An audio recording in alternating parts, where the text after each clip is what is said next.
Hello दोस्तों, कैसे आप सभी। उम्मीद करते हैं बहुत अच्छे होंगे। और ये अमेजिंग सा जो सेशन है आपका, आज से 1 फरवरी का आपका 38 दिन बचा है। तो ये जो आपका बैच याद दिलाने वाला जो आपको एग्जाम का है वो है आपको सुपर 38 डे। ठीक है, टारगेट करना है किसे, तो हमें बिहार बोर्ड को। ठीक है, इसमें हम लोग लगातार अपने प्रिपरेशन को जारी रखे हुए हैं और अच्छे से अच्छे ढंग से प्रिपरेशन कर रहे हैं। हर एक चीज़ को विजुअलाइज कर रहे हैं, कल्पना करके पूरी हम लोग एज्यूम करके सारी बात को सीख रहे हैं, ताकि मुझे हर एक कॉन्सेप्ट हर एक तरीका से मुझे मालूम हो। ठीक है, चलिए, तो इस सेशन में हम लोग करने वाले हैं 2 चर वाले रैखिक समीकरण का बहुत सारे क्वेश्चन। ठीक है, इसके पहले के वीडियो में मैं आपको 2 चर वाले रैखिक समीकरण का 1 शॉट कंप्लीट वीडियो आपको प्रोवाइड कराया था और क्वेश्चन भी कराया था लिस्ट में। लेकिन इसमें पूरी आपको सिलेक्टेड क्वेश्चन दिया जाएगा एग्जाम की दृष्टि से। जो भी एग्जाम की दृष्टि से महत्वपूर्ण प्रश्न है वो आज के इस वीडियो में मैं आपको कराऊंगा। इसलिए इस वीडियो को जरा भी आपको स्किप मत करना है और पूरा देखना है। और इस वीडियो का लिंक अपने दोस्तों में पूरा फैला दीजिए, ताकि हर एक का भला हो जाए, आपको साथ साथ आपके दोस्त को साथ साथ भला हो जाए। चलो ठीक है, आई बात समझ में। और देखो, अगर इस समय आप मन लगा करके रातों के सितारों में बैठ के अगर पढ़ लेते हैं इस तरह, इस बच्चे की तरह, तो एक जगह तू क्या करोगे, इस सितारों की तरह चमकोगे। ठीक है, आई बात में। तो सितारे की तरह अगर चमकना है तो सितारे के नीचे बैठ के पढ़ना सीख जाओ, क्योंकि तुम्हारा एग्जाम आ चुका है बहुत नजदीक। और इधर देखो, अगर जंगल में तुम्हें शिकार करना है, खुलेआम शिकार करना है, तो तुम्हें पहले शिकारी बनना पड़ेगा। और नहीं तो ये जो यहाँ पे हुआ है इस आदमी के साथ, इस बच्चे के साथ क्या हुआ, तो भेड़िया ने इसे शिकार कर दिया था, ये गया था शिकार करने। ये सारी बात मैंने आपको मोटिवेशन के तौर पे फर्स्ट लेक्चर में बताया था, लेकिन अभी याद कराया हूँ। और याद रहे कि अगर आपको एग्जाम का शिकार करना है तो पहले आपको अच्छे से अच्छे पढ़ के शिकारी बनना होगा। हर एक क्वेश्चन को, हर एक पॉइंट को आपको विजुअलाइज करना होगा। आई बात समझ में। तो चलिए हम लोग बढ़ते हैं क्वेश्चन की तरफ और बहुत ही शानदार तरीके से क्वेश्चन को हम लोग सॉल्व करते हैं पूरा विजुअलाइज करके। और आप सभी से आग्रह है कि अभी तक इस चैनल पे नए हैं तो चैनल को सब्सक्राइब करके बेल आइकन जरूर दबाइएगा और वीडियो को तो अपने दोस्तों में शेयर करिएगा और लाइक करिएगा। चलिए हम लोग फर्स्ट नंबर क्वेश्चन की तरफ बढ़ते हैं। देखिए, यहां याद रहे कि class tenth VVI objective question होने वाला है, इसलिए इस वीडियो को जरा भी आपको मिस नहीं करना है और जरा भी आपको स्किप मत करना है। ठीक है, चलिए हम लोग देखते हैं क्वेश्चन नंबर फर्स्ट क्या कहता है। कहता है कि बहुत इंपॉर्टेंट प्रश्न है। कहता है कि 2 चर क्या है, x है और y है। पहला चर x है, दूसरा चर y है, में रैखिक समीकरण।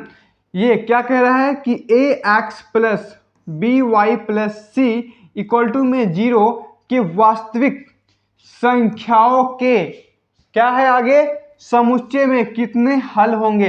याद रहे दोस्तों कि जब भी आपको इस प्रकार से क्वेश्चन आए जिसमें आपको 2 चर रहे और फर्स्ट यानी कि 2 चर रहे, चर पहला एक कौन है, पहला चर आपको x है, दूसरा चर आपको y है, यानी कि 1 और 2 चर रहे, उसमें अगर आपको सिग्नल यानी कि मात्र एक ठो अगर आपको इक्वेशन दिया रहे तो वहां पे आपको जो हल का जो संख्या होगा क्या होगा, अनंत होगा। जैसे देखिए, अगर मान लीजिए कि यहाँ पे सिंगल यानी कि पहला एक ही यहाँ पे क्या है इक्वेशन है, तो मान लीजिए कि इसका ग्राफ कुछ इस प्रकार से जाएगा। ठीक है, दूसरा इक्वेशन तो है नहीं कि दूसरा इक्वेशन किधर से भी जाएगा। तो यहाँ पे देखिए हर एक जगह आपको एक ना एक पॉइंट दिखेगा, हर एक जगह, यानी कि इस प्रकार जो ये सरल रेखा में कितना पॉइंट होगा, तो अनंत पॉइंट होगा। तो इसका आंसर क्या होगा, अनंत होगा। आई होप कि आपको पूरी विजुअलाइज हुआ होगा। चलो आगे बढ़ते हैं। ओके, चलिए देखिए क्वेश्चन नंबर 2 देखिए क्या कहता है कि समीकरण युग्म क्या है, x plus 2y plus 5 equal to 0 तथा -3x minus 6y plus 1 equal to 0 का हल है। ठीक है, या इसका अद्वितीय हल है या अनंत हल है या कोई हल नहीं है, इनमें से कोई नहीं।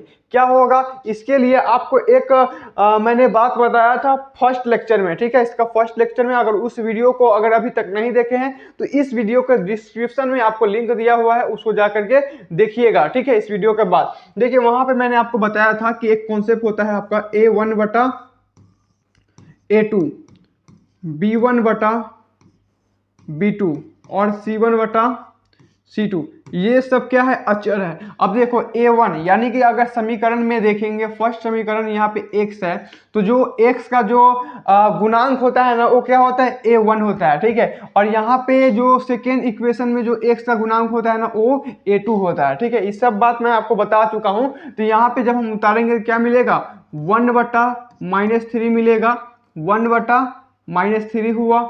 उसके बाद B2 के जगह पे देखो कितना हो जाएगा, 2 हो जाएगा, -6 हो जाएगा, इक्वल टू में तुम्हारा अगर इधर इक्वल टू के इधर अगर इसमें मान है तो इसमें भी इक्वल टू का इधर का ही मान लिखेंगे, ठीक है। आई बात समझ में। तो यहाँ पर प्लस में 5 है तो इधर प्लस में 1 है। क्लियर है। अब जरा इसको थोड़ा सा सॉल्व करोगे तो कहाँ क्या मुझे मिलेगा, देखो 1/-3 है, ठीक है। इक्वल टू में इसको क्या कर सकते हो, 1/-3 इसको भी कर सकते हो, यानी कि ये दोनों बराबर है, ठीक है। ये और ये बराबर है, तो ये सही बात है।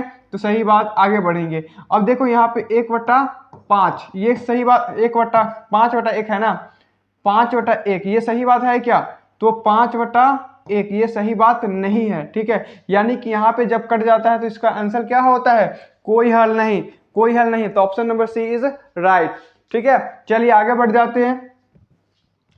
अब देखिए जरा क्या कहता है कि दो चर में दो रैखिक समीकरण के ग्राफ यदि प्रतिच्छेद रेखाएं हो तो हलों की संख्या होगी। जब आपको इस प्रकार से दो प्रतिच्छेद रेखाएं हो तो उसका अद्वितीय हल होता है, क्या होता है, केवल एक हल, केवल एक हल, ठीक है। यानी कि सिर्फ एक हल होगा उसका आंसर। आगे बढ़े, चलो आगे बढ़ जाते हैं और 4 नंबर क्वेश्चन देखते हैं। कहता है कि रैखिक समीकरण युग्म क्या है, x + 3y है -4 = 0 तथा 2x - 5y - 1 = 0 है। तो इसका क्या होगा, सिर्फ एक हल होगा या अनंत हल होगा। इसको समझने के लिए हमको वही काम करना पड़ेगा, किसको, तो A1/A2 को समझना पड़ेगा। A2 = B1/B2 और इक्वल टू में C1/C2, ठीक है। A1 के जगह पर क्या है, देखो 1 है और 2 है, 3 है और -5 है। उसके बाद क्या है, आपको -4 है और -1 है। तो यहाँ पे देखोगे तो यहीं पे नहीं कट रहा है, ठीक है, यहाँ पे बराबर नहीं हो रहा है, यानी कि इसका क्या होगा, सिर्फ एक हल होगा। आई बात समझ में, समझ आ रहा है तो लिखो हाँ गुरुजी, ठीक है। और जब आप हर एक क्वेश्चन को विजुअलाइज करके आप समझते हो तो आपको बहुत अच्छा लगना चाहिए और बहुत मजा आना चाहिए, ठीक है।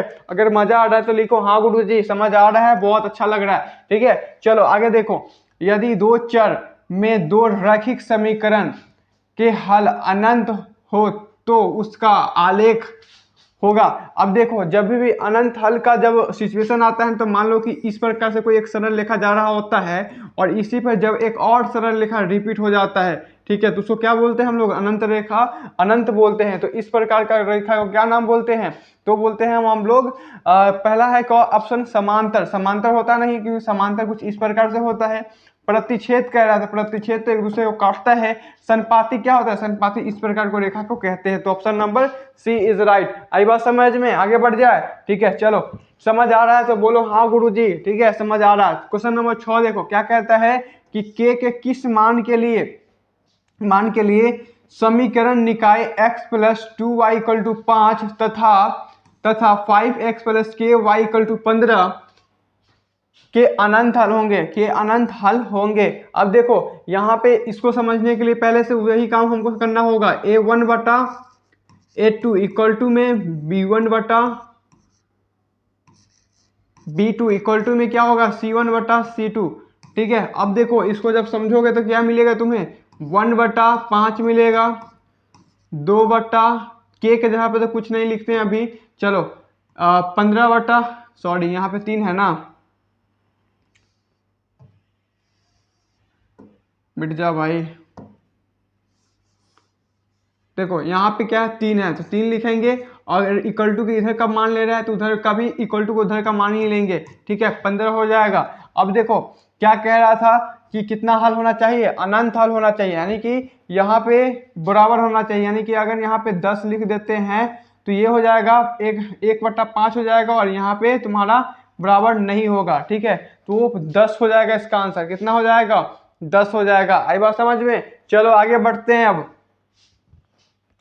देखो 7 नंबर क्वेश्चन कहता है कि एक रैखिक समीकरण का घात होता है। हमेशा याद रखना कि किसी भी रैखिक समीकरण का अगर घात के बारे में पूछे तो उसका घात होता है एक। कितना होता है? एक होता है। ठीक है, तो देखो ऑप्शन नंबर सी राइट है। चलिए आगे बढ़ जाए दोस्तों, बोलिए समझ आ रहा है कि नहीं आ रहा है? समझ आ रहा है तो लिखिए हाँ गुरुजी। 8 नंबर क्वेश्चन देखते हैं, क्या कहता है कि युगपत समीकरण 2x plus 3y equal to 5 और 4x plus 6y equal to 9 तो निकाय है।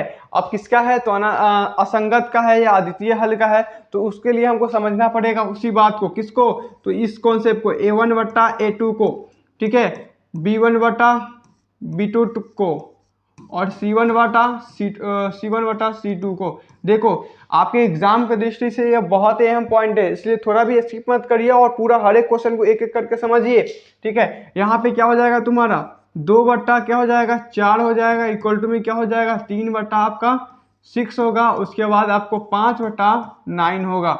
आई बात समझ में? अब देखो यहाँ पे कट के कितना हो जाएगा 1 बटा 2 हो जाएगा, यहाँ पे कट के 1 बटा 2 हो जाएगा और यहाँ पे कटेगा नहीं 5 बटा 9। यहाँ इसको नॉट इक्वल टू यानी कि इसका क्या होगा?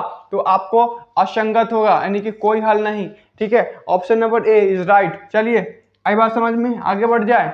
चलो अब देखो 9 नंबर क्वेश्चन क्या कहता है कि के किस मान के लिए समीकरण कितना है x plus 2y equal to 7 और तथा आपका क्या है 2x प्लस के वाई 14 संपाती होगा।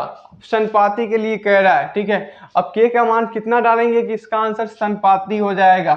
ठीक है, तो संपाती के लिए हमें क्या करना पड़ेगा? फिर से वही बात, देखो a1 बटा a2 इक्वल टू b1 बटा b2 इक्वल टू में c1 बटा c2। आई बात समझ में? देखो जरा क्या होगा, तो हो जाएगा 1 बटा 2 इक्वल टू 2 बटा के जगह पे अभी रहने देते हैं क्योंकि उसका मान हमें खुद से बताना है, और 7 बटा कितना हो जाएगा तुम्हारा? तो 14 हो जाएगा। ठीक है, अब संपाती करने के लिए देखो क्या करना पड़ेगा, ऑप्शन में क्या क्या है। अगर यहाँ पे अगर हम 4 डाल देते हैं, संपाती मतलब क्या होता है? अनंत हल होता है।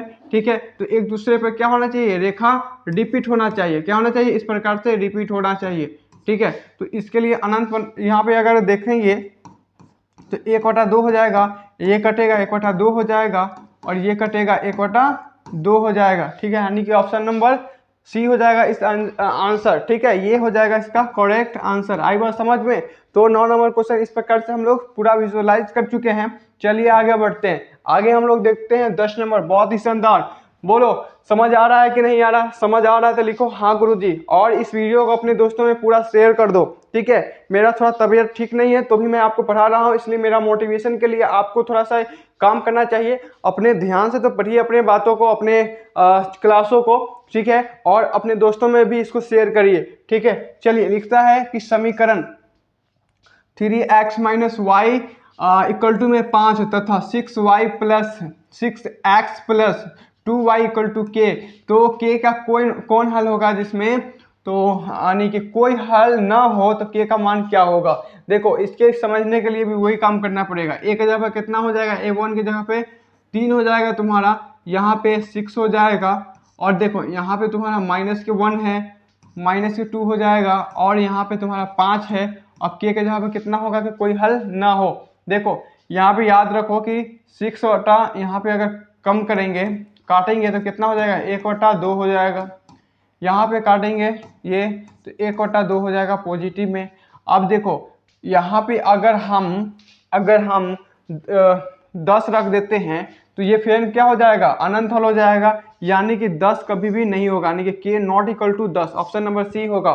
ठीक है, आई बात समझ में? यानी कि यहाँ पे कभी भी 10 नहीं हो सकता है। ठीक है, 10 के बराबर नहीं हो सकता है, या अगर रखेंगे के का मान 10 तो ये हमें अनंत हल का दे देगा सिचुएशन। ठीक है, समझ आई बात? समझ आ रहा है तो लिखो हाँ गुरुजी। क्वेश्चन नंबर 11 देखो जरा क्या कहता है कि दो चर एक्स वाई में रैखिक समीकरण क्या है? A X plus B Y plus C equal to 0 के कितने अधिकतम हल संभव है। तो इसका हल क्या होगा, मैंने फर्स्ट नंबर क्वेश्चन में ही जिक्र किया कि अगर रैखिक समीकरण में अगर एक समीकरण सिर्फ दिया है तो उसका अनंत हल होगा, तो अनगिनत होगा। Option number C is right. चलिए आगे बढ़ जाते हैं। बहुत ही इंपॉर्टेंट क्वेश्चन है, बहुत ही इंपॉर्टेंट क्वेश्चन है। आपको थोड़ा भी इसको एक्सेप्ट करने की आवश्यकता नहीं होनी चाहिए, पूरा क्वेश्चन को देखते हुए चलिए, ठीक है। क्वेश्चन नंबर 12 देखो दोस्तों, क्या कहता है कि समीकरण युग्म 2x plus 3y equal to में 5 तथा 4x plus 6y equal to 15 का है, इसका अद्वितीय हल है कि क्या है। तो देखो इसको पहचानने के लिए हमें वही कॉन्सेप्ट करना पड़ेगा, a1 बाई a2 को बैठाना पड़ेगा। तो a1 की जगह पर डायरेक्ट 2 लिखते हैं क्योंकि यहाँ पे 2 है a1 के जगह पे। ओके, यहाँ देखो a2 की जगह पे 4 है, लिख दो। यहाँ देखो क्या है, 3 है, 3 लिख दो। यहाँ क्या है, 6 है। अब देखो 6 है, अब यहाँ पे क्या है, 5 है, और यहाँ क्या है, 15 है। इसको जब काटोगे तो 1/2 हो जाएगा, इसको काटोगे तो 1/2 हो जाएगा, और इसको काटोगे तो कितना हो जाएगा, 1/3 हो जाएगा। यानी कि यहाँ पे इसका कोई हल नहीं होगा। क्या होगा, कोई हल नहीं होगा। आई बात समझ में?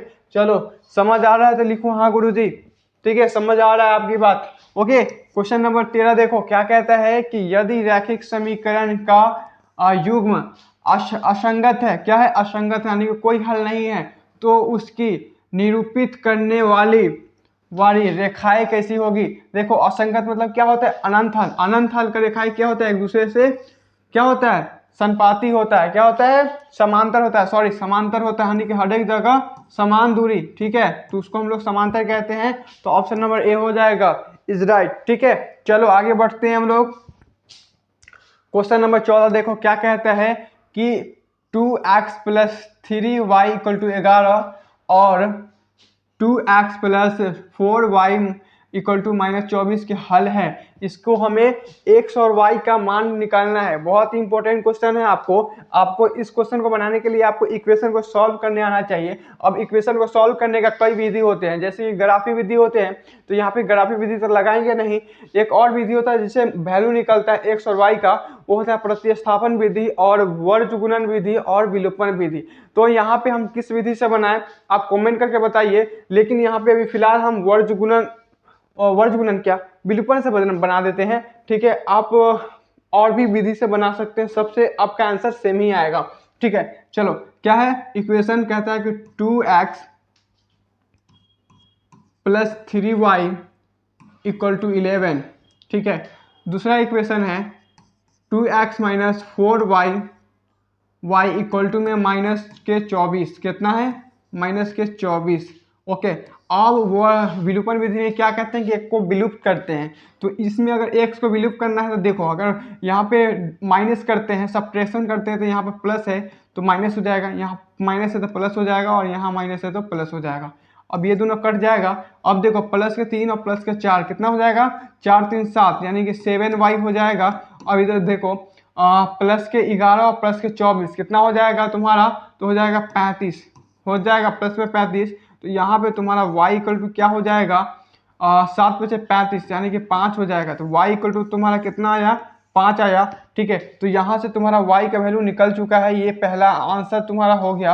अब यहाँ पे y का वैल्यू किसी भी एक इक्वेशन में रख के तुम x का मान निकाल दो। जैसे कि फर्स्ट इक्वेशन में रखते हैं तो कितना हो जाएगा, 2x प्लस 3 गुने 5 यानी कि 15 हो जाएगा, ठीक है, इक्वल टू में 11 होगा। अब देखो यहाँ से तुम आसानी से x का वैल्यू निकाल लो, तो x इक्वल टू तुम्हारा क्या मिलेगा, देखो इधर प्लस में इधर आकर माइनस में हो जाएगा, यानी कि माइनस क्या 4 बचेगा, ठीक है। इधर करके 2 जो गुना में था इधर आकर भाग में हो जाएगा, ठीक है। तो यहाँ पे तुम्हारा x इक्वल टू आएगा, x इक्वल टू आ जाएगा -2, ठीक है, कितना आएगा, -2। अब देखो ऑप्शन में क्या -2 है, x इक्वल टू, तो यहाँ पे देखो x इक्वल टू -2 है और y इक्वल टू 5 है, जो कि मैंने यहाँ पे लाया है। तो option number D is right होंगे, ठीक है। आई बात समझ में, लिखो हाँ गुरुजी, समझ आया तो लिखो हाँ गुरुजी। चलो देखो यहाँ पे 15 नंबर क्वेश्चन कहता है कि k के किस मान के लिए समीकरण निकाय 4x plus KY equal to 6 और 2x plus 4y equal to 3 के अनगिनत हल होंगे। ठीक है, अब के का मान क्या डालेंगे वो उसका अनगिनत हल होगा। देखो यहाँ पे वही बात करना पड़ेगा हमको। 4 A1 के जगह पे 4 है, A2 की जगह पे 2 है, 2 लिख दो। यहाँ पे B1 के जगह पे K है तो K को भी थोड़ा सा देर के लिए अति करते रोकते हैं। और यहाँ पे देखो B2 की जगह पे -4 है। ठीक है, अब देखो यहाँ पे 6 है और वहाँ पे तुम्हारा 3 है। 3 है, इसको क्या चाहिए? अनगिनत हल चाहिए। ठीक है, अनगिनत हल में क्या होता है कि सब के सब बराबर होना चाहिए। ठीक है, अब देखो अगर यहाँ पे 4/2 है तो इसको काटेंगे तो 2/1 हो जाएगा, यानी कि सिंपल 2 हो जाएगा। अब यहाँ पे अगर हम 8 लिख देते हैं, -8 लिख देते हैं तो देखो ये कट जाएगा, तो यहाँ पे भी बचेगा 2/1 बचेगा और यहाँ पे भी 2/1 बचेगा। ठीक है, 2/1 बचेगा। ठीक है, तो यहाँ पे क्या हुआ, के का जो वैल्यू था वो कितना हो जाएगा? 8 हो जाएगा। तो 8 हो जाएगा क्या? माइनस में कि प्लस में? के माइनस में। ठीक है, option number B is right. चलो आगे बढ़ जाए, बोलो समझ आया कि नहीं आया? आया होगा, बिल्कुल आएगा। अब 16 नंबर क्वेश्चन देखिए जरा। क्वेश्चन नंबर 16 कहता है कि समीकरण निकाय 5x - 3y + 3 = 0 और 6x + y - 2 = 0 का किस प्रकार का हल संभव है? किस प्रकार का हल संभव है? अब इसको करने के लिए क्या कह रहा है कि वास्तविक एवं अद्वितीय या हल संभव नहीं है या अनेक हल होगा।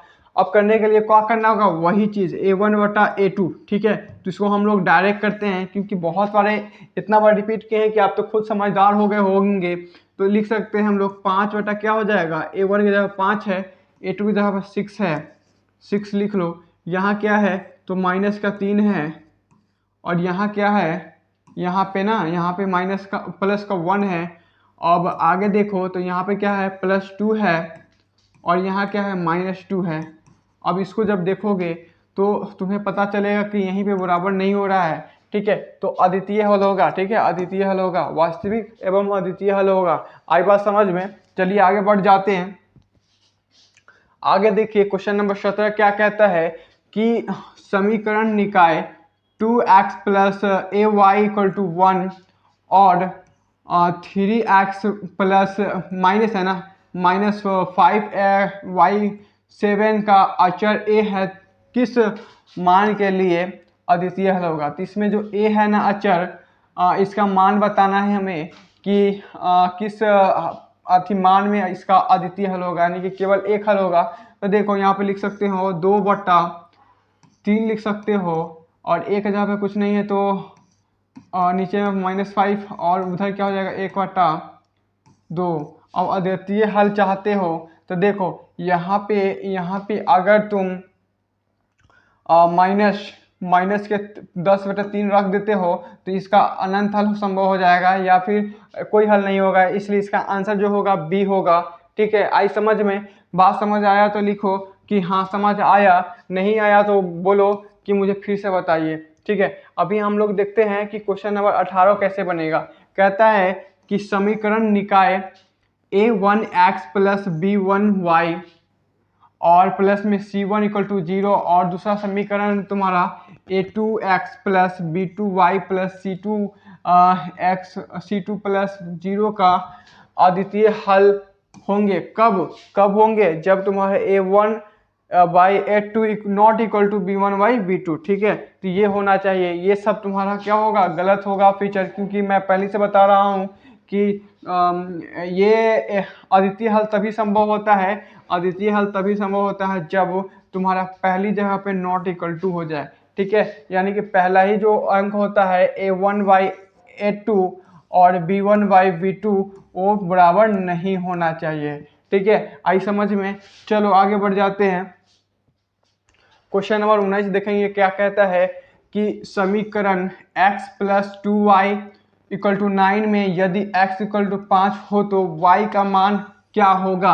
अब देखो बहुत ही आसान है और बहुत ही मज़ेदार क्वेश्चन है कि यहाँ पे x का वैल्यू कितना है? 5 है, तो यहाँ पे x का वैल्यू 5 रखेंगे और प्लस में 2y हो जाएगा और इक्वल टू में 9 है, तो y का वैल्यू क्या निकलेगा? जरा देखो तो क्या हो जाएगा, इधर 2y तो है ही, अब इधर देखो प्लस में 9 इधर आकर माइनस में जाएगा तो क्या बचेगा, 4 बचेगा।